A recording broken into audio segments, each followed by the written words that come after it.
Selamat datang kembali di pembahasan mendalam kita. Kali ini kita mau gali bab 16 dari buku The Secret Side of Wealth. Judulnya aja udah gimana ya, cukup bikin mikir. Terlibat dengan hal yang terlihat dangkal. Iya. Judul yang langsung menantang ya. Benar, sumber ini tuh kayak ngajak kita mikir ulang. Mungkin Anda pernah kan ngerasa agak gimana gitu pas pengen mobil bagus, atau liburan mewah, atau ya sekedar senang-senang aja gitu. Pasti pernah lah ya, manusiawi banget itu. Nah, penulis ini punya pandangan unik nih. Dia bilang jangan lari dari keinginan dangkal itu. Justru hadapi, alami. Karena katanya di situ sering ada pelajaran penting. Jadi misi kita sekarang memahami gimana sih pengalaman bahkan yang kelihatannya remeh, bisa jadi kunci buat kita berkembang. Oke. Oke, jadi kita mulai dari dasarnya dulu ya. Penulisnya ini ngakuin kok, kalau kita punya dorongan ke hal-hal materi atau pengalaman duniawi itu, ya wajar. Logikanya menarik nih. Gimana tuh logikanya? Dia bilang, cara terbaik buat tahu apa yang benar-benar penting buat kita, itu justru dengan nyobain dulu keinginan-keinginan itu. Kayak memanjakannya gitulah. Iya, masuk akal juga sih. Jadi kesadaran kalau materi itu bukan segalanya, itu justru datangnya setelah kita ngalamin, bukan karena kita ngehindar dari awal, gitu ya? Tepat. Dan dia juga agak kritis nih sama figur-figur ya katakanlah spiritual atau religius yang suka ngejudge keinginan kayak gini, apalagi di kalangan anak muda. Iya. Sering denger sih yang kayak gitu. Penilaian itu menurut dia malah bikin hal yang dilarang jadi makin menarik, ya kan? Dan itu ngehalangin kita dapat pelajaran asli dari pengalaman langsung. Bener banget. Malah jadi kayak buah terlarang gitu ya. Makin dilarang, makin penasaran. Nah, terus saran praktisnya lumayan berani loh. Dia bilang, ya udah, hasilkan uangmu, terus coba aja semua yang kamu pengen. Mau mewah-mewahan, pesta, jalan-jalan, ya silahkan. Wow, oke. Jadi pengalaman itu dianggap kayak investasi ya, buat nemuin kepuasan sejati. Bisa dibilang gitu. Katanya sih, kebanyakan orang yang lewatin fase ini, ujung-ujungnya nemuin kebahagiaan di tempat lain kok. Tapi setelah mereka kenyang sama eksplorasi awal tadi. Kalau bab ini dilewatin gitu aja, katanya bisa ninggalin semacam lubang dalam perkembangan diri kita. Menarik, menarik. Ada contohnya nggak di buku itu? Ada. Dia nyebutin soal Julian Blank. Anda mungkin pernah dengar. Dulu dia kan terkenal sebagai pick-up artis. Oh iya. Yang ngajarin cara deketin cewek itu kan? Betul.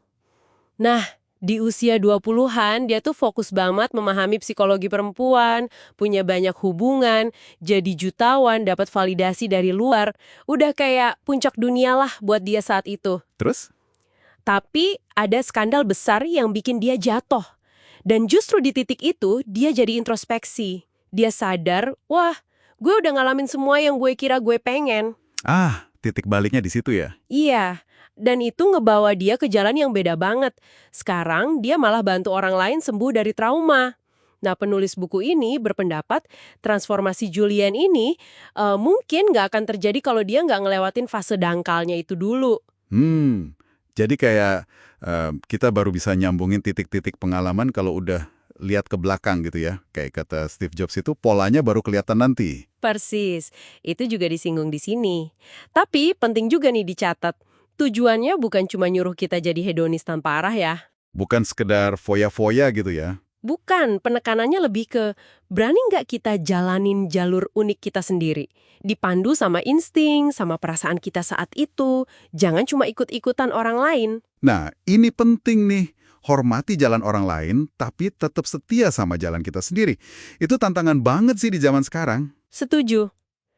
Dan kalau ditarik lebih luas lagi, pandangan ini sebenarnya nyambung juga loh sama ajaran-ajaran spiritual kuno. Oh ya, kayak apa tuh?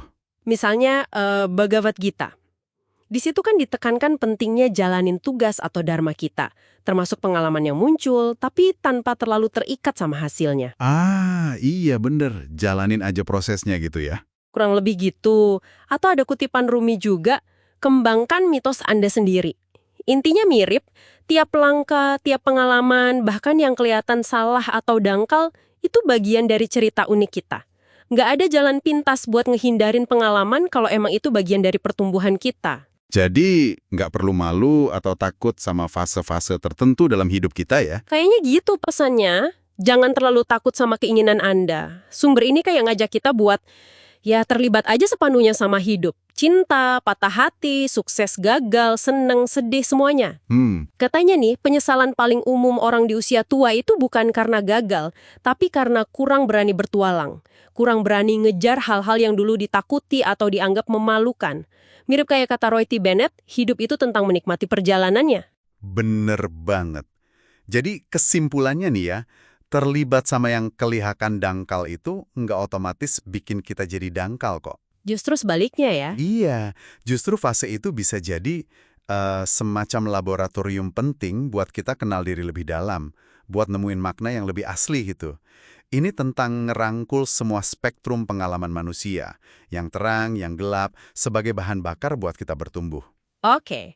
Nah, sebagai penutup nih, ada pertanyaan buat Anda renungkan di rumah. Apa tuh? Coba pikirin deh. Ada nggak sih satu pengalaman atau keinginan atau mungkin aspek diri Anda yang selama ini Anda hindari terus? Mungkin karena takut dijudge orang atau bahkan sama diri sendiri. Pertanyaan bagus tuh. Nah, coba bayangkan, kira-kira apa ya yang bisa Anda pelajari soal diri Anda atau jalan hidup Anda kalau Anda izinkan diri Anda buat terlibat sama hal itu? Ya, setibanya dalam pikiran dulu aja. Menarik untuk direnungkan. Oke deh, terima kasih banyak ya sudah menyimak pembahasan mendalam kita kali ini. Sampai jumpa lagi!